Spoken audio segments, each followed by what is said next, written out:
I just think it would be less awkward if you heard it from me, Karen said, arms crossed like she was bracing for applause. Her voice had that familiar blend of guilt and entitlement she wore like perfume whenever she knew she was about to set something on fire. Greg didn't respond at first. He just sat there at the kitchen table, squinting over the itemized wedding budget he'd been reviewing for the 5th time that morning. The pen in his hand hovered above a line marked florist, final installment due, Friday. He'd already signed the check. It sat half-folded on top of the folder labeled Rachel Wedding, confirmed. Karen stood in the doorway, not entering, not leaving. Rachel wants Brian to walk her down the aisle, she said.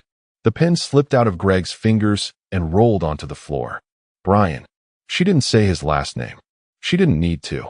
Greg finally looked up, and for the briefest second, she flinched. Just a flicker, like she'd caught a glimpse of something she didn't think he had left in him. She says it would mean a lot, Karen added quickly, shrugging.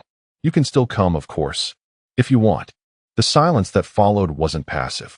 It was surgical, cold, precise, like something being excised. Listen, quick break. We set a goal to hit 10K subscribers. So tap subscribe if you're liking these wild stories of betrayal. Now let's get back to the madness. Greg stood up, walked past her without a word, and disappeared into the hallway. Karen called after him. Greg, don't make this weird. It's just symbolic. Brian's been around a lot lately, and Rachel just feels. The door to his home office clicked shut. Locked. Inside, Greg sat in the dark for a long time, the blue light from his monitor casting a glow over the room. Next to the monitor was a small photo. Rachel at 6 years old, beaming in a pink bike helmet, wobbling on the first bicycle he ever bought her. The one he'd assembled by hand in the garage, while Karen claimed she was going to yoga 3 towns over. Greg leaned forward and opened his personal finance folder. 14 transactions related to the wedding. Dress deposit, DJ contract, venue retainer, bar service, makeup artist, honeymoon suite, all funded from his retirement account. Not because he was asked, but because that's what dads do. Or at least, that's what this dad did. He opened his bank app, transferred the wedding account balance, roughly $36,000, back to savings, canceled the remaining pending transfers. Then he opened his email, drafted one message to the planner. Please remove me from all further coordination. My role is concluded. He clicked send. No anger, no rage, just subtraction. Greg reached into the drawer for his old journal, the one he hadn't opened in years. Inside it were 2 pages he never tore out. The first was dated 5 years ago, the day he'd found Karen's burner phone hidden behind the laundry detergent. The second, more recent, was the day he quietly bought a small fishing cabin in the Carolinas, under a trust with no family name attached. He checked the flights. One way. Friday. Booked. Then he did something he hadn't done in a while. He smiled. Not out of satisfaction. More like a reflex. Like a man who'd finally stopped waiting for a thank you that was never coming. In the hallway, Karen knocked once. Silence. Then again. Still nothing. Greg, she said through the door. She's still your daughter. Greg didn't answer. Not out of cruelty. Because at that moment, he genuinely wasn't sure if that was still true. At 6:42 a.m., Greg stood in his garage, staring at the old red toolbox that had once been Rachel's favorite hiding spot for her crayon drawings. The drawer stuck now. Everything stuck lately. His truck's key fob was still on the hook, right where it had always been. But the envelope taped underneath the shelf was new. Labeled, Cabin, Contingency Plan. Inside, deed copy, access code, burner phone, cash. He didn't hesitate. By 7:03, the last check, the caterer's, was voided in his online banking portal. Per client request. Services no longer required. That's all he wrote in the notes. Just like the others. He called the planner next. Her voice, too cheery for someone who'd clearly spent the last month bleeding him dry. Mr. Whitaker, we're on track for rehearsal dinner. Just a few confirmations for the... I'm stepping away from this, Greg said. Pause. I'm sorry. You'll need to reassign your point of contact. I won't be participating further. Another pause. But, I was told you're covering. You were misinformed. Then click. Next, his attorney. Morning, Doug. Need a quick amendment. Rachel's out. Everything goes to charity. Hospice fund in Cincinnati. And remove Karen's survivorship clause. Doug's silence on the other end was almost impressed. Greg, are you sure? I've never been more sure of anything I've done. By noon, Greg had closed 4 financial accounts, updated his estate directive, forwarded his mail to a P.O. box 2 counties over, and sent one last transfer from his joint checking, $117.32. Just enough to avoid suspicion, not enough to do damage. Then came the final step, the one that felt surgical. He opened an old, unmarked folder on his desktop. Rachel First Car, title. He stared at the scanned bill of sale for the silver Civic he bought her after graduation, the one she totaled last year. She never paid him back, never even said thanks. Just said, "You're the dad? Aren't you supposed to?" He deleted the file, like it never existed. That night, Karen knocked again, not as gently this time. "Greg, come on. You've made your point. She didn't mean to hurt you. You can still be there. Just let Brian." Still silence. By morning, Greg was gone. The truck wasn't. He didn't take the obvious route. That would have been theatrical. Instead, a cab showed up at 5:40 a.m., headlights off. He took one bag. No goodbye, not even to the dog. At 9:12 a.m., Karen opened the fridge and found his note taped inside. One line, "Please don't water the plants. They're already dead." She didn't understand what it meant. Not yet. But later that afternoon, when Rachel called sobbing about a florist who hadn't been paid and a DJ who said Greg canceled, Karen started to feel the edges of something tightening. Not a tantrum, not a power play, something worse. Greg hadn't stormed out. He had simply extracted himself, quietly, methodically, like a man removing a cancerous root from his own life before it spread. "I'm telling you," he's sulking, Karen said, swirling her mimosa with a smug little twist of the wrist. "He'll show up. Greg doesn't know how to stay mad. He just wants us to beg." Rachel didn't look up from her phone. She was busy choosing between 2 filtered photos, one of her laughing beside Brian in front of the venue fountain, and another where he had his hand on her shoulder, giving his best attempt at a fatherly smile. She picked the second one, captioned it, "The best stand-in a girl could ask for, clinking glasses, #blessed, #wedding week." The likes started rolling in within minutes. Heart emojis. "So sweet. You deserve the best." Not a single mention of Greg. At the boutique, the mood was light. Champagne was poured.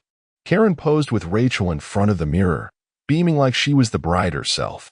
"Greg would have hated this," she said with a laugh, adjusting the strap on Rachel's dress. All the fuss, the fittings, the color swatches, he'd have made that grimace like he was passing a kidney stone. The bridal assistant returned moments later, her smile tight. "Sorry to interrupt, but we haven't received the final installment on the gown. Our system's showing the invoice as disputed." Karen blinked. "No, that can't be right. My husband," she stopped. "My ex-husband paid that weeks ago." "I'll double-check," the assistant said, already walking away. Rachel brushed it off. "It's just a glitch. He probably used the wrong card." But that afternoon, another glitch surfaced, this time at the florist. No payment confirmation. No scheduled delivery. When Rachel tried to call, the florist voicemail was full. "God, he's really being petty," Rachel muttered. Karen nodded but said nothing. She was staring at a text from the venue manager, one she didn't show her daughter. "Hi Karen, just confirming the rehearsal is still on. I noticed the payment was reversed. We'll need full settlement before Friday or we can't proceed. Let me know." She replied quickly, "It's being handled." Just a hiccup. But it wasn't just a hiccup. It was a slow, deliberate hemorrhage. A subtle unraveling of everything they'd built on Greg's back, and they hadn't even noticed the floor sagging beneath them. Brian, meanwhile, was enjoying his 15 minutes. He ordered extra wine at every lunch, told anyone who listened that Rachel always needed someone more present, and referred to Greg as the prototype in passing conversation. At one point during brunch, as they toasted new beginnings, Karen raised her glass and chuckled. "Well, at least Brian won't bore the guests like Greg would have. Remember his speech at Rachel's graduation? I thought the principal was going to fall asleep." Rachel laughed. So did her friends. They didn't see the waiter glance at them sideways, pause with the pitcher of water, and shake his head before moving to another table. Nobody at that table knew that the DJ had already packed up his equipment after receiving a cancellation notice with the subject line, "Client disengaged. All deposits void." Nobody knew the bar tab Greg had arranged for the reception was now flagged with a red banner on the vendor's dashboard, "Payment withdrawn. Unresolved dispute." Nobody knew, because they never bothered to ask who was still holding the strings. They just assumed Greg would sulk, then bend. But Greg wasn't sulking. Greg was subtracting. Quietly. Surgically.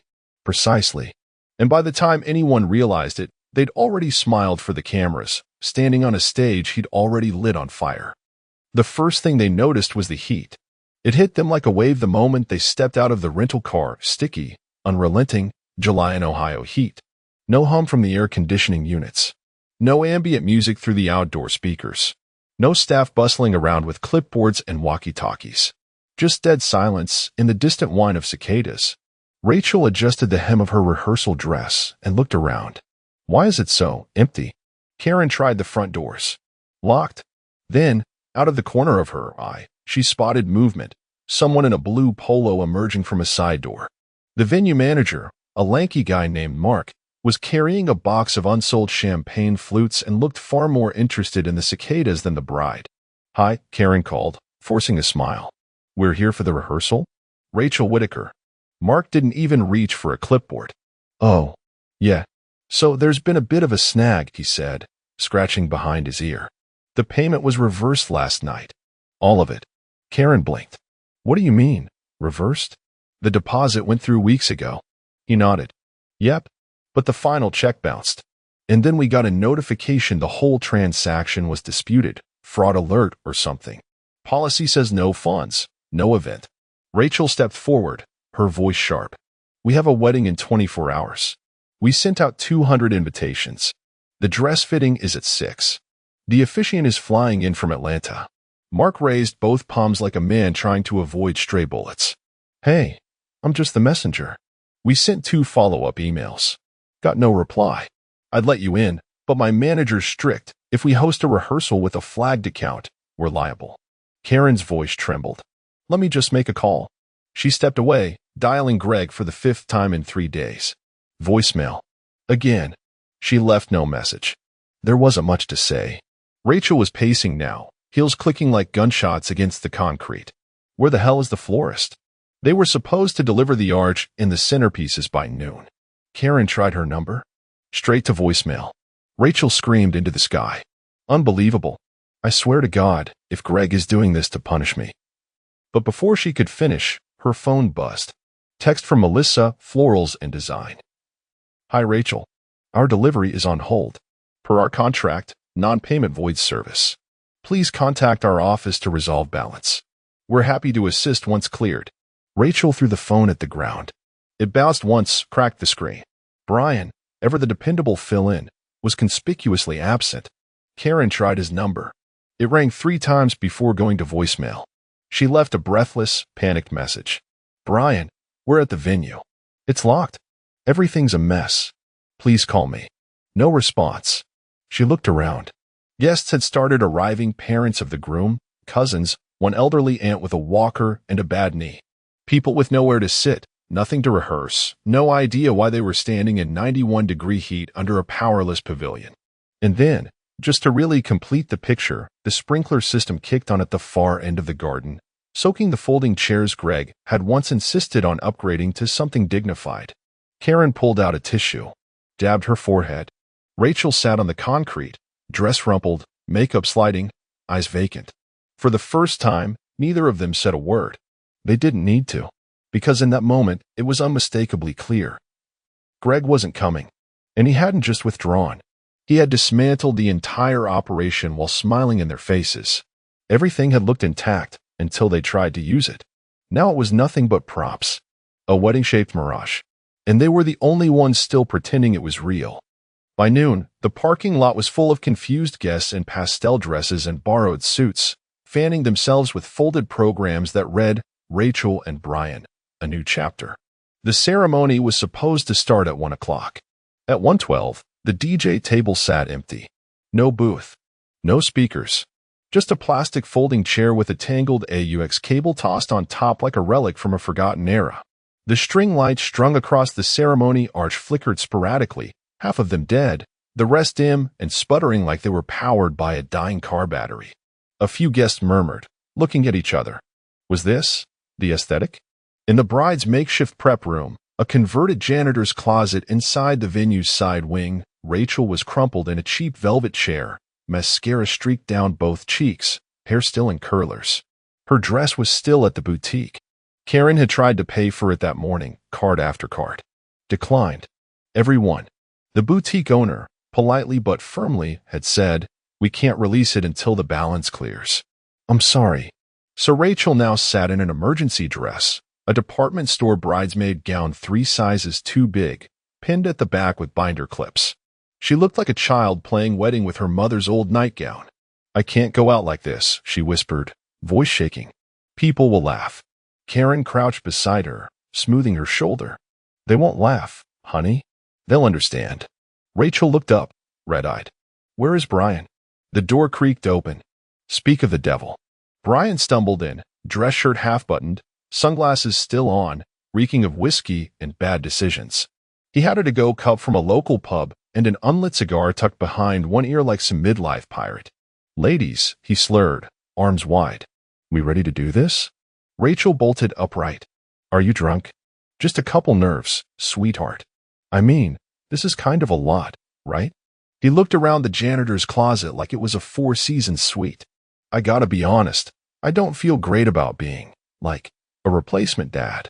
I mean, I didn't raise you." That was Greg. He said Greg's name like it was a curse, like he couldn't stand the taste of it in his mouth. Karen stood. "Brian, not now." But he wasn't finished. "This whole thing's weird.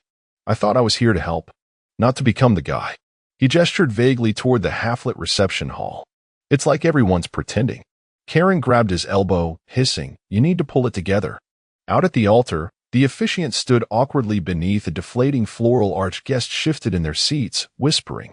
The groom, Rachel's high school sweetheart, now visibly sweating through his tuxedo, checked his watch again. Still no music. Still no food. No announcements. No bride. A waiter passed by with a single tray of finger sandwiches, leftovers from a separate event the day before.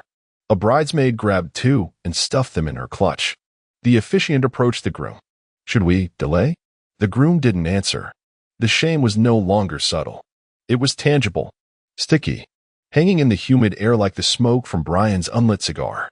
One by one, people began to realize something was off, not just a little disorganized wrong. By 2:10, an elderly uncle had already left. By 2:20, the flower girl's mother was loudly asking whether this is some kind of prank. And by 2:30, someone finally whispered what they were all thinking. "Where's the father of the bride?" No one had the answer. But the absence was no longer silent. It had become a performance. And the performance was a tragedy. The first digital pebble that started the avalanche came from Rachel's cousin, Megan, the one with the perpetually dyeing hair and an online presence as dramatic as her perfume. At 3:04 p.m., while standing outside the powerless venue holding her melted makeup kit, Megan fired off a tweet between bites of a soggy cucumber sandwich. Bride's real dad bailed on the wedding, paid for everything, then pulled the plug because she picked her mom's affair partner to walk her down the aisle. This town is unhinged. Hashtag Whitaker wedding, hashtag awkward AF.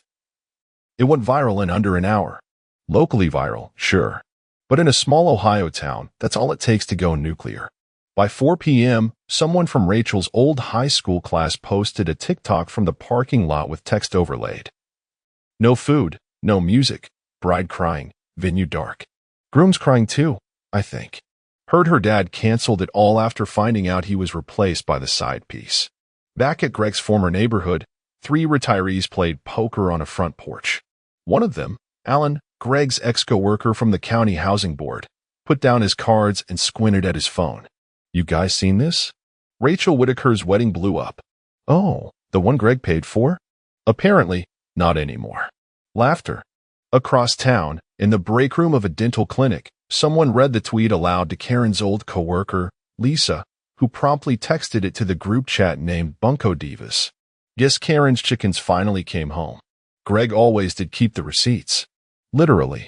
By dinner, the chatter moved from the apps to the asphalt. Neighbors whispered on driveways while grilling. The bar down on Milton Street added a drink special called the Silent Exit Bourbon Neat, no ice. And in the town's Facebook group, Chardon Chatters, Local Love and Drama, a post titled, "Did you hear what happened at the Whitaker wedding?" racked up 327 comments in 5 hours. People who hadn't spoken to Greg in years suddenly recalled every vague clue, every quiet moment at church where he'd politely declined to talk about family stuff. Someone dug up an old community award Greg had won for organizing a fundraiser in 2012. "A man like that doesn't just walk away," one woman commented. "He chooses when to vanish." And this was no accident. Meanwhile, a local reporter from the County Register messaged Greg's brother, Tom, who ran the hardware store. "Hey Tom, off record, any truth to the rumors about Greg pulling out of Rachel's wedding? Word is, he paid for it all, then left. We're running a weekend feature on small-town chaos." Tom didn't reply. He just locked his phone, stared at the counter for a long moment, then quietly flipped the closed sign. He knew Greg wouldn't say a word. That was the worst part for Karen and Rachel. He hadn't screamed, hadn't stormed out, hadn't even defended himself. He had simply let the weight of their own actions drop, like gravity pulling a chandelier down from a fraying cord. And now, with every tweet, every whisper, every post, that chandelier was falling fast. And the whole town had a front row seat. By 6:15 p.m., what remained of the reception looked like the aftermath of a school fundraiser gone terribly wrong. The chairs were still out, scattered and half-occupied by dazed relatives chewing through vending machine trail mix. The venue's emergency lights flickered like a dying bug zapper above the dance floor, which was, ironically, immaculate, untouched, and painfully silent. There was no music, no dinner, no laughter, just the low-grade murmur of guests trying not to say what they were all thinking. This wedding is a corpse, and no one had the decency to bury it. Karen stood near the gift table, staring blankly at the untouched stack of monogrammed favors, engraved keychains that now felt sarcastic. "R&B, forever starts today," she cracked. No slow burn, no gradual unraveling, just a full, gasping collapse into the white chair next to the unplugged sound system. She began crying, the kind of cry that makes strangers look away and friends pretend they didn't see it. Full body, shoulders shaking, makeup running, a jagged mess of moans and swallowed sobs. Nobody moved to comfort her, because by now, even her oldest friends weren't sure what side they were on. Inside the bridal suite, the air smelled like hairspray and panic. The room was hot, overheated from the broken HVAC, and Rachel was pacing barefoot on the tile, holding her phone like it was a lifeline. She had tried calling Greg 4 times already. This was the 5th. Still no answer. Straight to voicemail. She didn't even leave a message. What could she possibly say? "Sorry I used your money to hand your roll to the guy who slept with your wife? Hope you're enjoying the beach while we rot in public?" She slammed the phone down on the vanity and stared at herself in the mirror. The department store dress clung awkwardly to her back, where it had been pinned. One of the clips had slipped, and now it gaped open slightly, revealing the skin Greg once kissed goodnight after reading her bedtime stories about talking frogs and brave little girls. Outside the suite, Brian was pacing, red-faced and swaying. "I told you this was a mistake," he barked. "I'm not built for this kind of pressure. I was trying to help. Not. What did you think this would feel like? Huh? That we'd just swap Greg out like a light bulb and no one would notice the room got colder?" Rachel shoved the door open and glared at him. "You wanted to do it. You said yes." "I said yes because you asked me to," he snapped. "You, and your mom, and your stupid idea of a picture-perfect moment. I didn't think he'd actually vanish. Who does that? He paid for the whole damn wedding, Brian. Every inch of it. And I didn't even realize until the goddamn DJ vanished like Houdini." "Well, maybe he finally realized what everyone else already knew," Brian muttered. "That no one appreciates him." Rachel stepped back like he'd hit her. And in the hallway, someone opened a door too loudly. A guest shuffled past them with a paper plate holding a single dinner roll and 2 melted peppermints. This was no longer a wedding. This was a wake. Karen locked herself in the suite and refused to come out. When the groom eventually approached the door, timid, pale, sweaty, Karen just shouted, "Go home." And then, silence. Rachel tried Greg again. Still voicemail. She stared at the blank screen, fingers trembling, and whispered, "Dad, please." But the phone didn't ring. Greg's silence wasn't the absence of sound. It was a mirror, and it was finally showing them exactly what they'd become. Sunday morning, while Rachel lay curled on the floor of the bridal suite, still in the wrinkled dress, surrounded by wilting roses and unfinished apology drafts, a photo appeared on Facebook. It wasn't posted by Greg. It came from a man named Dave Holloway, an old fishing buddy from his construction days, who had no interest in drama and barely knew how hashtags worked. The picture showed Greg in a windbreaker, holding a striped base with both hands, grinning like someone who had just remembered what peace felt like. The Atlantic glimmered behind him, calm and wide and indifferent to the wreckage he'd left behind in Ohio. The caption was simple. Greg came down last minute. Said he needed air. Best weekend I've had in years. There was no mention of weddings, no references to Rachel, Karen, or even the implosion. Just joy. Clean, unashamed joy. It took 12 minutes for someone to screenshot it and text it to the Bunko Divas group chat. 20 for it to appear in the Chardon Chatters Facebook group with the caption, "While the wedding burned down, Dad went fishing." By lunch, it was on Twitter, paired with a side-by-side image of Rachel's crumpled figure at the reception and Greg's serene grin by the sea. The meme format did the rest. Left the bride, caught a base. The fish respects him more than his family did. Mood. Greg with a beer in hand while Ohio burns. Karen's friend Melanie texted her the screenshot without a word. Just the image and the timestamp. Karen stared at it for a long time before throwing her phone against the closet wall. Back in town, even the people who had initially tiptoed around the drama were now openly talking. The bar's chalkboard read, "Greg's gone fishing, whiskey shots special $6.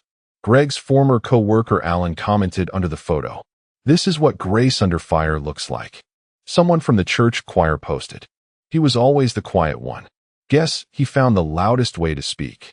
That afternoon, a local journalist finally got brave enough to try. She sent an email to the forwarding address she'd obtained through public records. Polite, professional. "Hi Greg, I'm running a feature about the Whitaker wedding. There's a lot of chatter. Would love your side of things."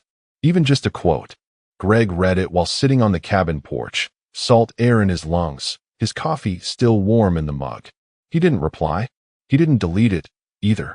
He just closed the laptop and went back to whittling the driftwood in his hand. It wasn't a hobby. Just something to do that didn't involve thinking about people who traded loyalty for spectacle. His silence traveled faster than any scandal. It became legend. Because he didn't need to scream. The wreckage did it for him. And with every unanswered call, every image of him smiling by the ocean, every public meltdown back in Ohio, his calm became radioactive. Not out of spite, but because, finally, Greg Whitaker had stopped explaining himself. And when a quiet man stops explaining, people finally start listening. On Monday morning, the town's local news blog, the Chardon Ledger, published what it called a community snapshot, a euphemism for local gossip dressed in journalism's Sunday best. The headline was impossible to ignore. Father pays for wedding, then gets replaced by wife's affair partner. His response? Vanish and cancel everything. It didn't name names, but everyone knew. Photos accompanied the article. A dimly lit venue, a crumpled guest list, wilted flowers dumped in a side alley trash can. A blurry screenshot of the infamous Facebook fishing photo.